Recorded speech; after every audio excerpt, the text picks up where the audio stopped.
All right, so I'm super honored and stoked to get to interview Svein Rasmussen, founder and CEO of Starboard. Trade shows are always very good to come to because you don't need to run around and crisscross the planet to meet people because everybody comes to one place. I'm super interested to hear from you about, in general, how's business? How's everything? Mike, great to see you here. Thank you. Düsseldorf. Great, thank you so much. Yeah, sports, water sports, that's kind of what we are interested in. Yeah. And yeah, for me, you know, since I was a kid, and now we're here, that's like 50 years in the water. And it's been fun to see how, you know, in the beginning we were windsurfing on kind of pretty big stuff. And now we can do almost the same, but on smaller equipment and lighter equipment and in lighter winds. So what I can see over these 50 years is just an extraordinary evolution to just get so much more fun out of all the times in the water. Yeah. And in the back here, of course, it's a lot of different choices now. In the old days, there was a windsurfer on this side. Now we have all these sports from windsurfing to kiteboarding to wingfoiling to, I think, paddleboarding. Yeah, on a foil is kind of, that's like, it's all in the mix here now.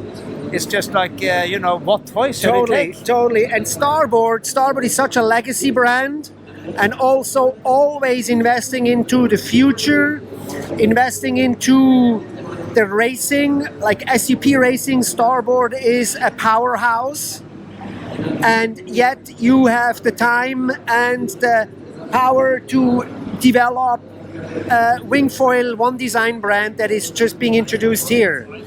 Amazing resources and passion for the sport, right? Well, I mean, if you can play your life, there's it's not hard to get some passion for it. So yeah, wing foiling, I think most people who have tried it, they kind of know that this is a whole new level of, I don't know what I can call it, it's like it's freedom. You feel like, you just feel your brain feel happy, everything is great. So now I put a lot of effort into that. So my duty is to see how we can make over the next few years some really exciting new developments, you know, something that's never been seen before. What's your vision? What's your whole vision for, let's start since we're still legacy SUP, what's your vision for SUP racing? SUP racing. And what's your vision for the one class X15? A little bit of both. Well, I mean, one first and then the other. Right. You know, to really engage properly in paddleboarding and SUP, we gotta have to get it into the Brisbane Olympics. I wish we could have done it for LA, I wish we could have done it for Paris, but we need to speak louder for the sport. But that's gonna help so much for the sport because then we can get all the local, let's say, kayak clubs also involved. So we can just have kids coming in from all little neck in the woods, all corners. Okay. So that's big. So paddleboarding in the Olympics together with ICF, that's very important for the sport. Yeah. Two is what we see for winging. Same thing. Also Olympics. Do you think the Olympic is kind of like the icebreaker there, or what's your thoughts? I think, you know, if you look at sailing, the biggest future for sailing is winging. So I see the same thing here, Brisbane. These two sports will premiere in Brisbane. Okay, so wing foiling is confirmed for 2032? Absolutely not. But of course, we're working on it. Everybody wants to see this happening. So I think that's going to be fun. Okay, so are you actively soliciting and lobbying the IOC and the federations for Olympic inclusions in all those sports? Are you working, pulling strings in the background? I am just a little kind of builder, and we just try to see if we can let these big organizations understand how important Olympic inclusion is for these sports. And not only that, but also like imagine an association like World Sailing.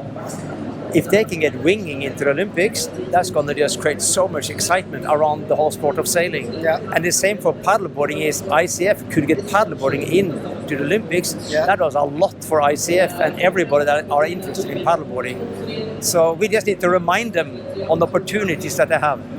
Gotcha. And speaking of ICF, and just in recent history, we had in your hometown, basically, we had a phenomenal event Tell us a little bit about your involvement and who pushed the whole thing with the SUP foiling at the sprint race. You don't want to know that. Because that was amazing, and I think it was very cutting edge and forefront kind of thing. Yeah, okay, first of all, the whole event organization was a fantastic collab between RCAT, which is let's call it the Thai ICF, Yeah. and ICF, between the president Thomas Koniesko Yeah. and Hoi Chan Kon, that Yeah. pushed it really as a fantastic team. So we were so proud to have them there on our home turf. Nice. We were 1,100 people competing, huh? I know, huge event. I was watching it from the far, great production and everything, and it looked really, really great. Yeah, and then you talk about a kind of foil event in there. Yeah. You want to know the background here? Yes, tell us. Okay, so just 2 hours before, we parked the car, and our brand manager, Ollie O'Reilly, said, Sven, what about this? Should we maybe work a little bit now to see if we can have a little exhibition and throw some SUP foilboards in there? And he just did it. So suddenly it was there, and you can see it around the world. So spontaneous action, just getting stuff done immediately. That's Starboard, that's our crew. That's how things happens. Nice. Yeah, I was out of my seat when I saw this because a great platform, and it's been a vision of mine for a long time that I see one day, that I always said one day this will be included in an ordinary SUP event, and there it happened. And maybe since SUP foiling is now growing out of its downwinder shoes, Yes. any further visions and ideas from your side on that this sport can grow?